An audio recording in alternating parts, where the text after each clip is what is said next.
And Mr. Lieber is joining me in studio and in person. Welcome to Picks on Politics. Good to be with you, Dan. Good to have you here. So let's begin with the topic of safety, right? Because there's a lot of numbers that we just kind of threw out there. And there was this whole idea of perception and reality, and that's the phrase that we often hear a lot. But I want to talk about the reality. Putting the numbers out there, felonies up 40% overall, crime up 30%, 33%. That's year to date.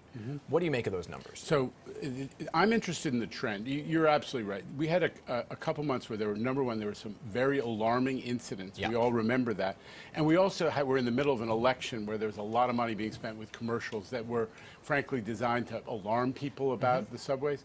We're past that, and what has happened is that since Governor Hochul and Mayor Adams pushed more cops into the system, we're talking about 1,200 extra cops per day, there has been a movement in the positive direction. Crime is down in the month of November relative to last year by 13%.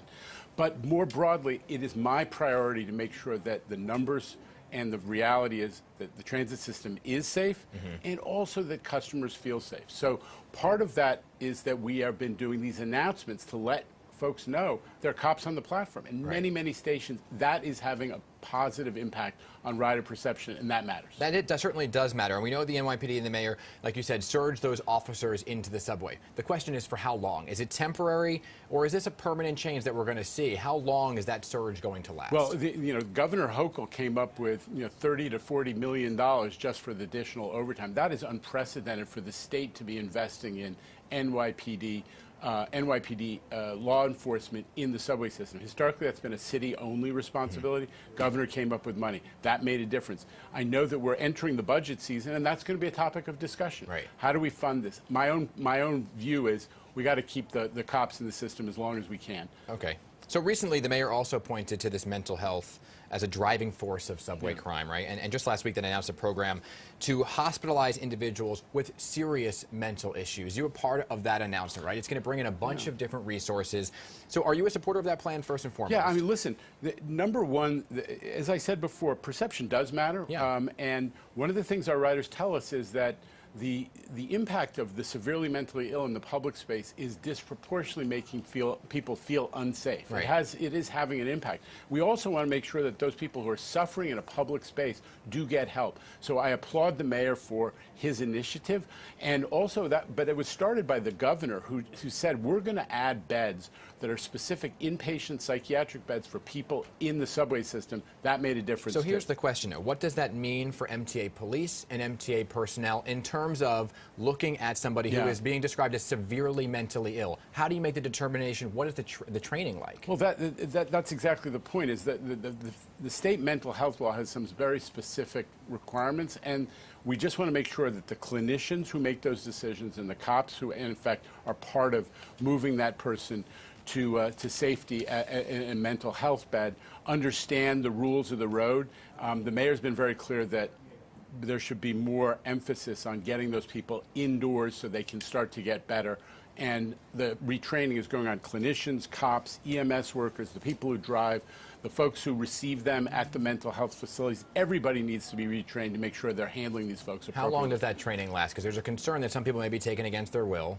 Yeah, it's gonna take a while to retrain everybody, but the point is the principle that we need not to just stand by and watch these people suffer, which also negatively affects the perception of safety in the system, has been set by the governor and the mayor. That's a huge milestone. Now we got to get it done. Okay, certainly get it done. Keep us posted on some of that, okay? I also wanted to get a few status updates while we have you here. Just before Thanksgiving, Governor Hochul signed a law encouraging the MTA to install security cameras on all the platforms, but it actually does not require them, right?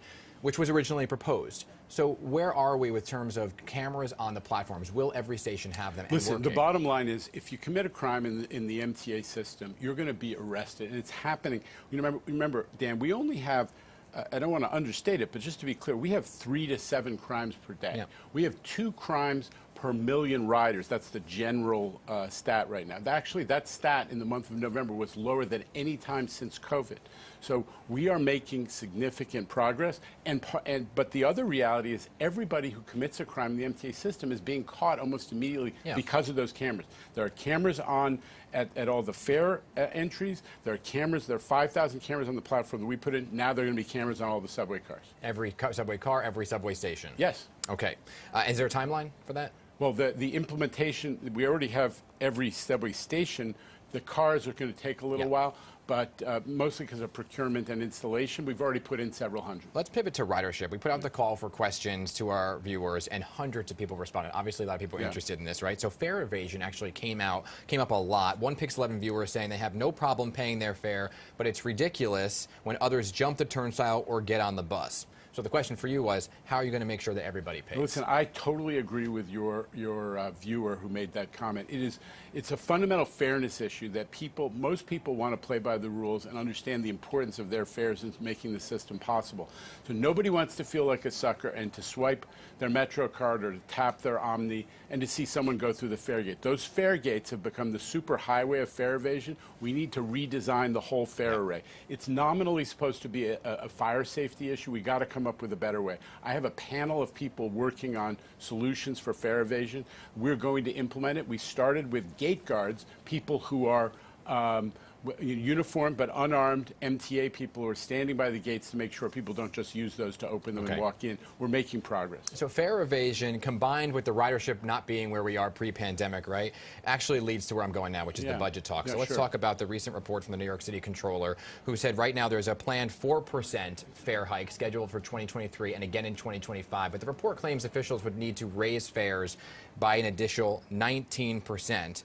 Just to match pre-COVID revenue. So that would mean, look, here, a single fare could be as high as $3.54 by the year 2026. Now, Pix 11 viewers, like I said, hundreds of them commented on the suggested fare hikes, many sharing this sentiment: you want me to pay almost $4 when I feel unsafe. So how realistic are these fare hikes, and do you really anticipate them happening? Well, that was the controller. And I want to say that what the controller did that was important is he validated, this is an independent entity, he validated what we've been saying, which is simple.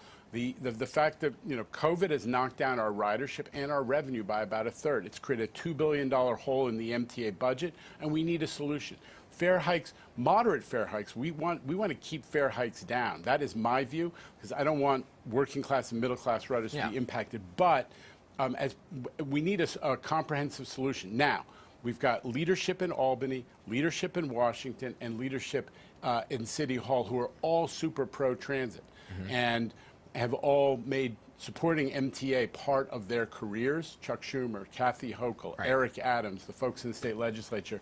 This is an opportunity to reset the MTA financially so we don't have these periodic existential crises. So there are two fare hikes that were already built in to the planning. It's that additional that you don't anticipate happening. Listen, historically, since about 2013, the MTA has done 2% a year just to keep up with inflation. Inflation, since we did our last fare hike, has been like 16%. So there is an argument to make it a little bit more. I want to keep it down, but we do need the decision makers in Albany, City Hall, and Washington to help us figure out a plan that will allow us to avoid fare hikes, avoid service cuts, and make sure that the system is fully operational and fully funded. Okay, so you're not going anywhere. We're going to have a few more questions for you regarding congestion pricing. More to come with MTA CEO Janno Lieber, everybody. The agency has big projects planned for 2023 as well, but commuters want to know which ones are the priority and will the budget cover them. More Janno right after the break.